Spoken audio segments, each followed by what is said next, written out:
Hi, I'm Meshea. Hi, I'm Peggy. And we are Hitting the Road in Mississippi. Hello everyone, I am Meshea here with Miss Hit the Road herself. I'm so honored. It's Peggy Brown. Thank you, Meshea. And I am Peggy Brown, and I am honored to be with this wonderful partner in crime, Meshea. Partner in crime, I love it.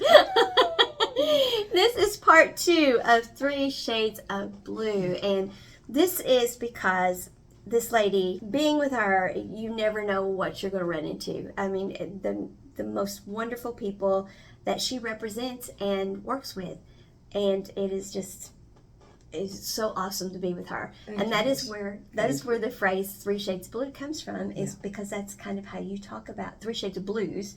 That's how you describe, because not just their age differences, but their musical differences as well. Exactly. Right. So the first one we talked about King Edward, and the first part with Jarekus, and now we are on part 2. So if you would like to pick up with, I think we're to the part where we're hitting the road with Jarekus. Most definitely. I did hit the road with Jarekus, and he had a lot of gigs to play, like all over the United States. And so, my goodness, we hit the road and went to Chicago. We hit the road and went to Florida. We hit the road and went to Louisiana. We went to Maine. That was the farthest away that I went, except for when we went to Germany. That was indeed the farthest, and that was hitting the skies as well. And so, it was strenuous for this chick to be in a van, cooped up with that whole band and a couple of extra people that would go with us, equipment people. And so it did not take me long on the road with these guys to go, wow, this is not the easiest thing to do. But even if it wasn't me being the oldest person in the van, it's just not easy for musicians to go on tour and to stay on the road and go from one hotel to the other. But anyway, there was part of it that was fun, and I certainly got my fill of it in a lot of ways.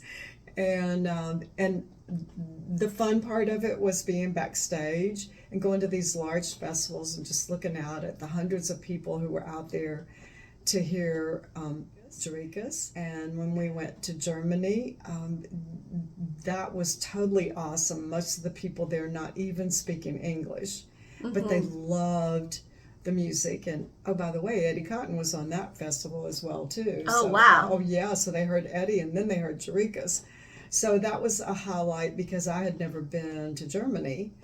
So that was fun doing that. We went to Canada. And of course we had to stop at customs, and as a lot of you know, customs going into Canada, strict, stringent. And we were in the van, and the van smelled, maybe like herbs, which really bugged me because I had told these guys, look, if we get stopped, I'm going to be in trouble too, and I don't even enjoy herbs. And so we got to customs, and they said, everybody off the van. And they wouldn't let us take anything. They wouldn't even let me take my purse off the van. A Southern woman without her purse. Oh, my stars. I almost had a heart attack over there. I said, it's my purse. And it was little, no, you can't take it. You have to leave everything on the van. And so then they were going to, investigate. They were all going to get on and search the van. I thought that they were probably looking for drugs, and if they had half a nose, they would have known that there had been some there, which is probably why they were intensely scrutinizing the van. But no, couldn't take my purse off. So we sat there, and then they had dogs. And so even the Greyhound bus at the border, everybody gets off the bus, they take the dogs on the bus going into Canada to see whatever they were searching for. So I said to the bass player, wow, they even had dogs on there to see about drugs. And he said to me, no, Miss Peggy, the dogs weren't looking for drugs. He could have been wrong. But he said they were looking for fruit, citrus fruit. And I said, oh my goodness. So you weren't supposed to be taking fruit into Canada. And that makes sense. I mean, that's their law. They don't want any of those, fruit bugs coming in and messing up their stuff in Canada. Right. And so when we got back in the van and I got my bag that I was sure that they'd probably gone through, and oh my stars, who had the freaking Tangelos in her bag? Me. And so we could have technically been arrested because I had fruit in my bag. And I hooted after that.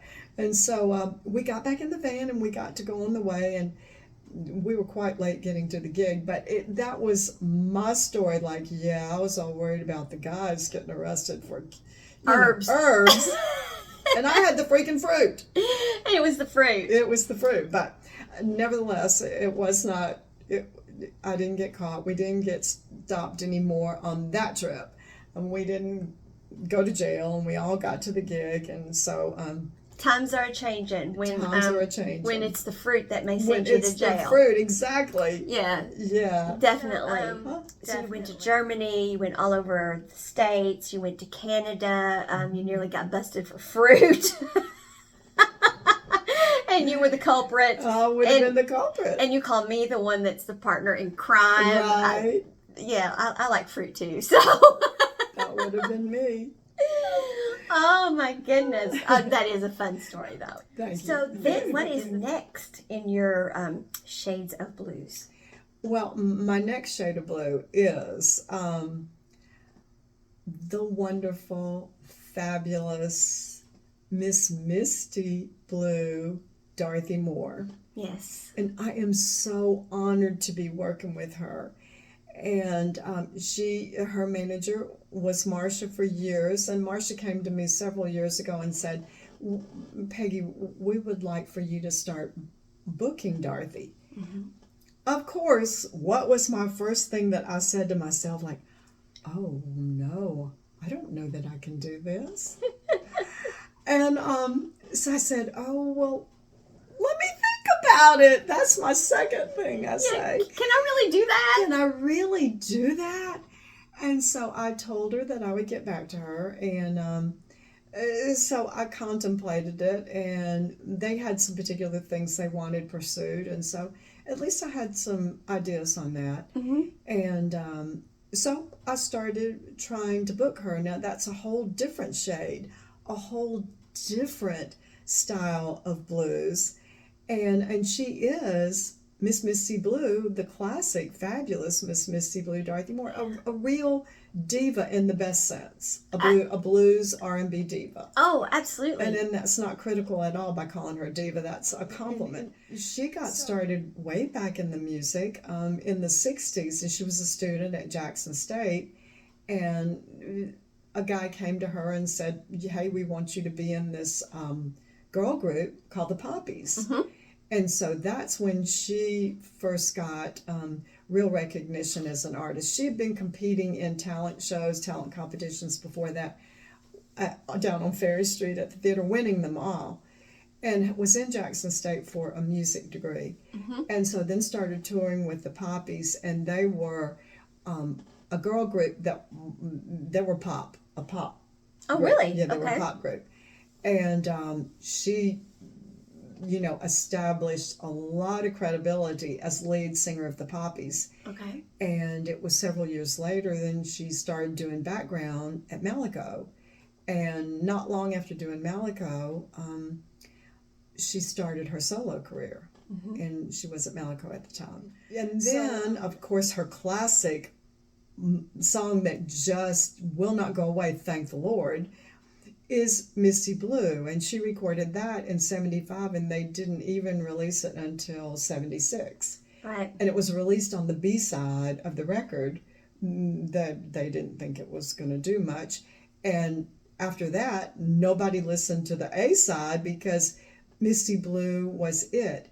And to this day, Misty Blue still appears in the top 10 iTunes blues charts in the UK, top 10. Yes. To this day. And it goes back and forth in the top 20 in the U.S. iTunes blues charts. It's just a classic. Well, and all the movies that it ends up in. All that, the movies that helps. that it's in, and Right. she's been on a Netflix TV show. Well, several TV shows, but thankfully for her royalties, it won't go away. But thankfully for us, it's just such a classic song, and so I've been working with her for a while, and she now calls me her agent. Her manager has had some health issues, so I'm Dorothy's agent now, and I'm so honored to be able to say that. Well, and you two work very well together, and it's always just so great to see the two of you out together as all these things are happening for her. Yeah, I know thank that you. she didn't get to do much during the COVID period. Exactly. And that canceled some stuff for her. We canceled. We had a tour to Japan Mm-hmm. booked. We had a tour to Jamaica booked. We had the Chicago Blues Festival booked. And when COVID came in, all of those things got canceled. Right. And so consequently for 3 years, then she was just quiet. But not quiet with herself, because No. she sings at home. She sits in her room and sings, or drives in her truck and cranks up the music as loud as it'll go, and sings and sings. And so last year we had the opportunity to have her on the Blues and Soul Super Bowl in Natchez. Amazing.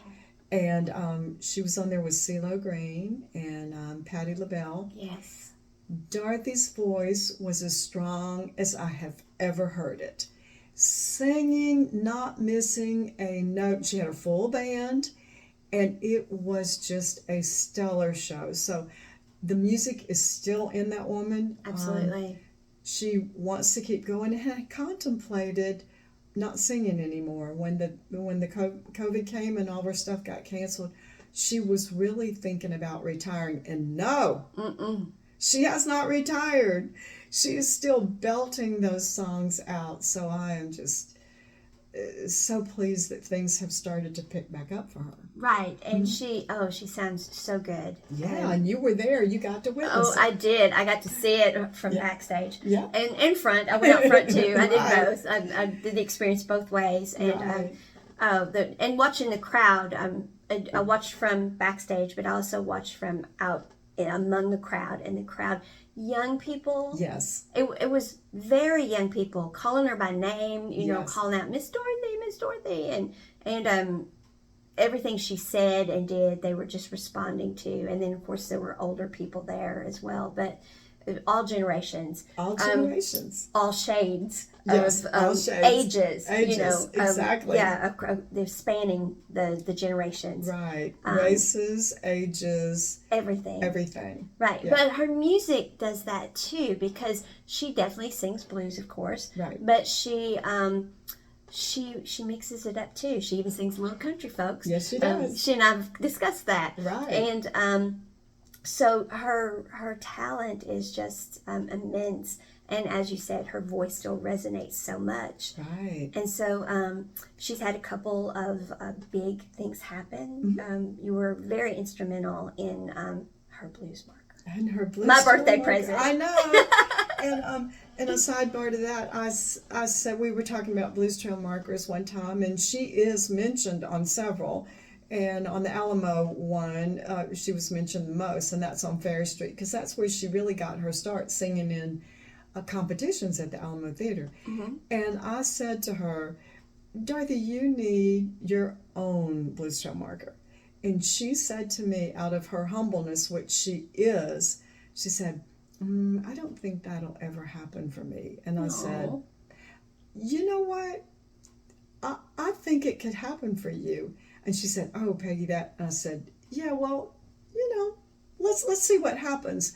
So that was on my bucket list, to make sure that I ran down every opportunity for her to get her own Blues Trail marker. And so I talked to one of the guys who does all of the research for the Blues Trail markers, and I said, Scott, don't you think Dorothy deserves her own marker? And he goes, absolutely, there's no doubt about it. She has a career that Oh, yeah. It goes the years, the countries. She's been everywhere. She's been on tours to the UK. She has enough credibility to have her own Blues Trail marker. And I said, great. So then I talked to the guy who was in charge of the Blues Trail marker, and he said, well, you need to talk to Scott. And I said, done. I've already talked to him.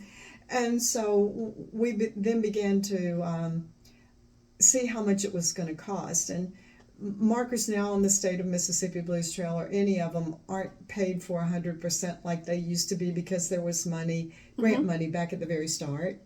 And now an entity or a place has to kick in half of the marker. And so it went through the Blues Committee about whether she, was valid enough to get her own marker. No problem, that passed. And so I was called up to say, this is your part. You're going to have to raise for her to get a Blues Trail marker. And I said, no problem. No problem. Can I do that?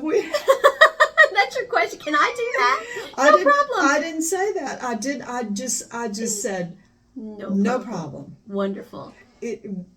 We can do it. And so thankfully it took 3 weeks.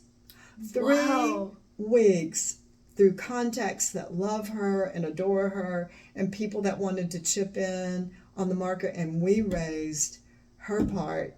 And then the city of Jackson, Visit Jackson, paid for the other half of the marker. So yes, she got her Blues Trail marker last year, and it was huge. We had a huge celebration at FD Hall Music Center at Jackson State, which is where it is. Yes. And then she just was an indie music icon. She did. She was nominated for a Jackson Music Icon Award by the Jackson Indie Music Week. Right. And Meshea was there, of course. I was.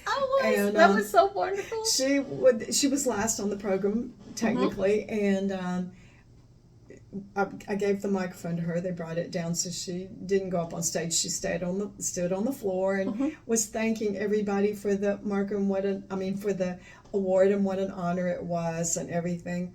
And so she turned around to pass the microphone to me, and the guy, DJ on the stage, had started playing Misty Blue. Yes. Just beautiful. And so she started to hand the mic to me, and I said, wouldn't you like to sing? And she goes, what? And she had heard me. And I said, don't you want to sing? She took that microphone back. I know. And started belting out Misty Blue to the song that was playing on the stage.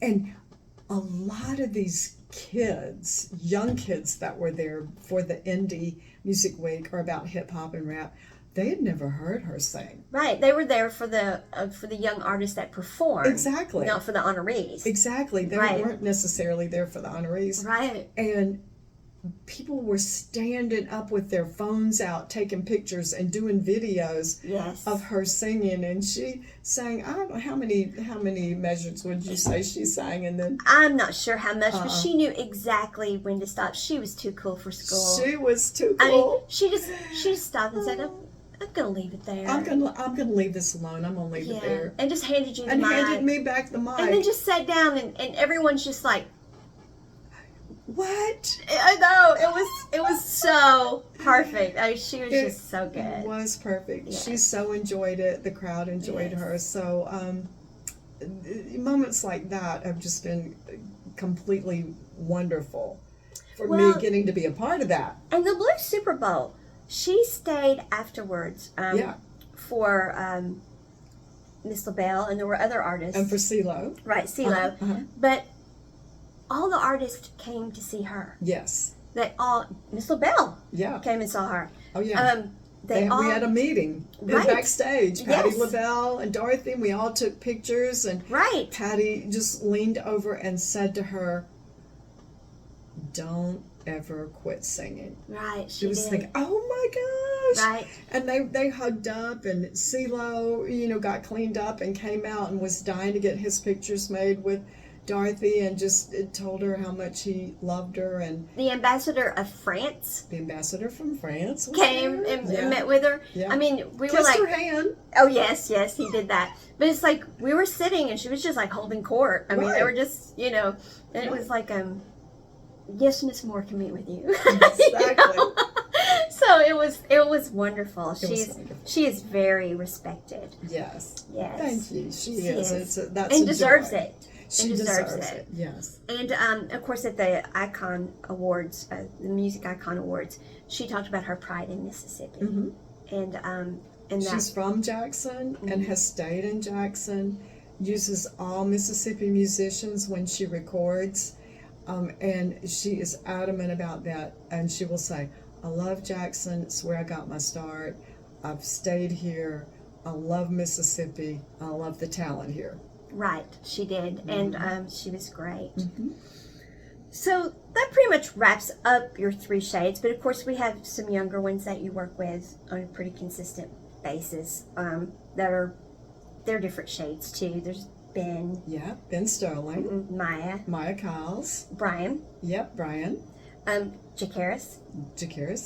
And Kingfish you haven't worked with, but you have great respect for. Oh, yeah. So they're up and coming. Up and coming, yeah. And, but of course you do work with many of them and help those. But, so you have 3 shades of blues that you talk about and we run across all the time. Mm-hmm. So, that's kind of what we're going to be bringing you folks. And it is what we're going to be bringing you. It is what we're going to be bringing you. And we hope to bring you these video interviews of some of these people we've just mentioned. That is our intent, and it's going to happen. So we want you to stay tuned and see who you get to hear stories of that we've already mentioned. And get to hear them tell their stories too, yes. as we are hitting the road in Mississippi.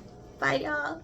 Thank you for joining us, and you can reach out to us at this email address, htrprb@gmail.com. We'd love to hear any ideas you might have about what we're doing or any suggestions about where we might go or someone we might interview. As we are hitting the road in Mississippi.